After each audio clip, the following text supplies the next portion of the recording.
This is Twit. So, the title of the book, of course, is How to Turn Down $1 Billion, and which sounds like a ridiculous thing for anyone to ever do if they're ever in that position.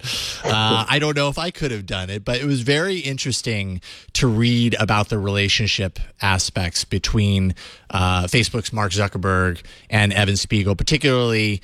And somehow I missed this over time, but so it was really interesting to kind of do some web searches and read about this even more. It was how little Evan seemed to care that he was being contacted out of the blue by Mark Zuckerberg. There was an email kind of exchange, and it really just seemed like Evan was like, yeah, whatever. If I'm in the area, I'll give you a call.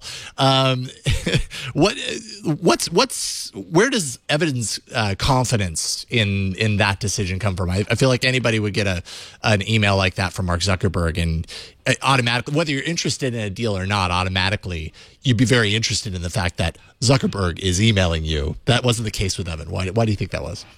For sure. Part of it's definitely Evan's personality and this sort of cocky, brash personality that drove Snapchat from this silly college room idea to a real Facebook rival. Part of it is also the fact that I think they really saw Snapchat once Zuckerberg contacted them, and they sort of had this impermanence angle as the anti-Facebook and as a company that was fixing what they believe Facebook had created a bad social environment, and that Snapchat was sort of fixing that. And so I think it was sort of this mission of you're doing it wrong, we can do it better. And so we don't have the reverence for you because you're not doing it right. Yeah, right. And so, of course, those talks went nowhere, obviously. Facebook eventually, and not very long after, launched their app called Poke. I remember Poke. It was not very impressive, but it was obvious that Facebook was trying to, Facebook is good at this, right? Or at least they think they're good at this. They recognize that a competitor, a close competitor, is doing something very interesting, very different, and seemingly almost immediately come up with their own version of it. They don't always succeed.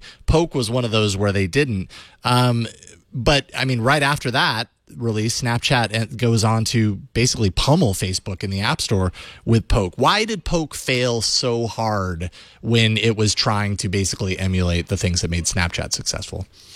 Yeah, it took Facebook a while, several years from Poke until they finally hit on something with Instagram stories. Right. To really understand what Snapchat was succeeding with and how they could copy at least parts of it. So the problem with Poke was a perfect clone of Snapchat. It had every feature Snapchat had. It looked like Snapchat. You could even do more actually in Poke than you could in Snap. The problem was that all the people on Snapchat were using it in part because it wasn't Facebook, right? So Facebook had your parents, all these different people, old people, real adults. And so you weren't posting as much fun things you used to when you were younger. And Snapchat was like your college friends, your high school friends, small group of buddies, and you all posted like really fun things to each other and sent fun things to each other. And so for current Snapchat users, they were like, well, why would I already have my close friends on this app. It's like this weird kooky culture that I like. Why would I go download Facebook Poke and invite outsiders into this club? And then for older people, they didn't understand the appeal of Snapchat in the first place. So they were like, okay, Facebook has this weird sexting, impermanent app. I'm 35. Why am I going to go download this? And so they really built an app for no one. And I think that was borne out in the fact that very few people downloaded it and quickly died. Yeah. And Evan went on to call it a Christmas gift. For Snapchat, happened right around Christmas time. Really seems like that was a point where the perception of Facebook, or at least probably from Evan and team's perspective, shifted to become, I don't know, what did it shift towards? Something, a more serious tool, less of a, is that when Snapchat officially kind of was able to leave the whole sexting perspective in everybody's dialogue behind and move into being a more serious product? Yeah. So it before the sort of narrative was, there's this weird sexting app that's really popular among high schoolers and college kids. What's happening? This is bad. Yeah. And then when Facebook created a clone, it was it totally shifted the conversation to, oh, okay, Facebook copied this. Impermanence must be the next big thing. And so the combination of Facebook copying it and then Snapchat defeating them really validated Snapchat in a big way and created a ton of growth potential for them. And it also sort of positioned Facebook as this sort of 800-pound gorilla in the room, within about a year and a half, they had bought Instagram for $1 billion, tried to acquire Snapchat, brutally copied them to try to kill them, and then bought WhatsApp for $19 billion. And so that kind of combination of events all in a row is sort of like, okay, Snapchat is going to do anything and everything it can to try to just dominate this space. Kind of felt like the end of Goodfellas, where where they're rounding up all the people involved in the heist and killing them off one by one. It was anyone who's any success in social or messaging is either coming into the Facebook family or getting whacked. Yeah, yep, absolutely. And I mean, that wasn't the only time that Facebook approached Spiegel, Evan Spiegel, for some sort of a relationship. The big one that we all heard about, and man, I remember hearing about this and just scratching my head and being like, how do you turn it down? Zuckerberg offered $3 billion to Evan for Snapchat. Is that confirmed? Is that confirmed by either Snapchat or Facebook, by the way, or is this something that hit the news and we think we know, but we don't know exactly? It hasn't. I don't think that either company's come out with a press release this happened, or any sort of acknowledgement. Yeah, but it's been confirmed by multiple sources. Multiple reporters have had multiple sources confirm it. Okay. And then when the Sony hack happened over the James Franco Seth Rogen movie, The Interview, the CEO of Sony was on Snapchat's board. And so a ton of board level emails leaked out. And one of those, a few of those were about Facebook's offer. So it's as good as at this point. Yeah, no, that makes sense. Why?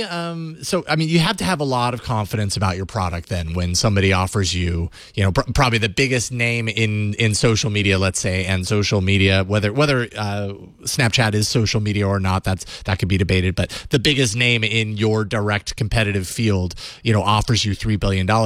If you're turning it down, it's because you have the utmost confidence in your product. But that had to have been a difficult decision, right? You don't make that decision.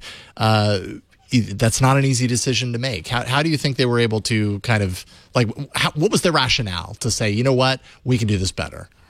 Yeah, absolutely. It was not at all an easy decision. We sort of see the publicly facing brash Evan who's like, we're the best, kind of like a Muhammad Ali saying they're the champ. But in those board level emails we just talked about, one of the board members talks about how Evan sort of was waffling back and forth day after day going, oh, just tell us this is so much money versus, okay, well, I'm going to go it alone. Like, we've got this. So it was a really difficult decision. What was really interesting was about a month before the offer, Snapchat launched Stories, which was its feed product. And that started taking off really quickly. Within a year, it was more popular than the messaging app. And so I think they had an early inkling that something's happening here. Sort of the early data showed people are using this. This is going to do well. And that also had a much better monetization potential, as you could put ads into a feed like any other social feed. And so I think they kind of knew there's a good shot here that within a year or two, we have created something that's more valuable than just the messaging app.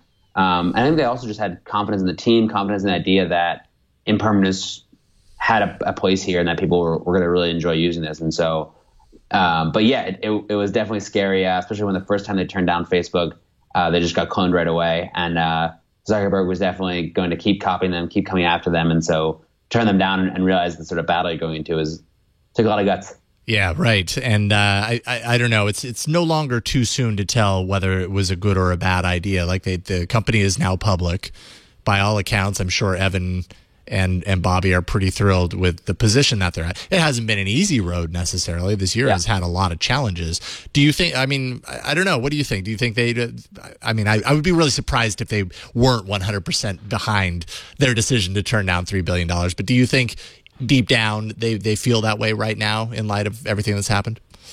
Yeah, I definitely think so. I think if you look, I think when they went public, the market cap was roughly 11 times what the Facebook offer was. Mm-hmm. Although it's funny if you do a little back of the envelope map, had they taken the offer fully in Facebook stock, Facebook's been on a tear since then too, and so it would have been nice to be paid $3 billion in Facebook stock in 2013. But I think more than that, dollar wise, I don't think Evan and Bobby are counting up nickels at the end of the day on what's the biggest amount of money they can make. I think they really enjoy this company on their own. They really enjoy. You look at some of the things Evan's written and spoken about social media and Facebook recently. I think they really enjoy running this on their own. And We saw this with WhatsApp where Jan Koum, one of the founders, who made a lot of money signed to Facebook, said it's time to delete Facebook. I wonder if they regret selling and if Kevin Systrom at Instagram or anyone who sort of sold to Facebook wishes they had their independent company back in. And so I think more than anything else right now with all the turmoil happening at Facebook and all the questions that people are asking around the future of social media and tech's influence in our lives, I think Evan and Bobby are really happy that they get to run an independent company.